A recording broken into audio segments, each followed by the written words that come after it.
மாகாண சபை தேர்தல் 2013 முடிவடைந்த உடனேயே திரு ஆனந்த் சங்கரியும் தமிழர் விடுதலை கூட்டணியும் வெளியேறிவிட்டார்கள். அதற்கு பிறகு மூன்று கட்சிகள், இலங்கை தமிழரசு கட்சி, பிளாட், ஹெலோ, இந்த 3 கட்சிகளும் தான் தமிழ் தேசிய கூட்டமைப்பு என்ற பெயரிலே இயங்கி வந்திருந்தோம் கடந்த பாராளுமன்ற தேர்தல் வரைக்கும்.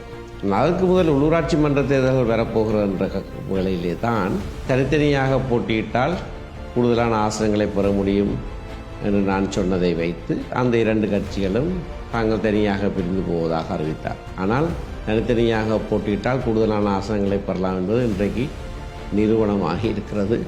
ஏனென்றால் 2018ஆம் ஆண்டு தமிழ் தேசிய கூட்டமைப்பாக சேர்ந்திருந்து பெற்ற ஆசனங்களுக்கும் தற்போது இலங்கை தமிழரசு கட்சி வேறாகவும் ஜனநாயக தமிழ் தேசிய கூட்டணி வேறாகவும் எடுத்துக்கொண்ட ஆசனங்களையும் ஒப்பிட்டு பார்த்தால் இந்த தடவை 60 ஆசனங்கள் அந்த தடவையை விட கூடுதலாக நாங்கள் எடுத்திருக்கிறோம். ஆகையினாலே தமிழ் தேசிய கூட்டமைப்பை சுமந்திரன் உடைத்து விட்டார் என்று சொல்லுகிறவர்களுக்கான பதில், தமிழ் தேசிய கூட்டமைப்பை உடைத்து முதலிலே வெளியேறிய கட்சி அகில இலங்கை தமிழ் காங்கிரஸ்.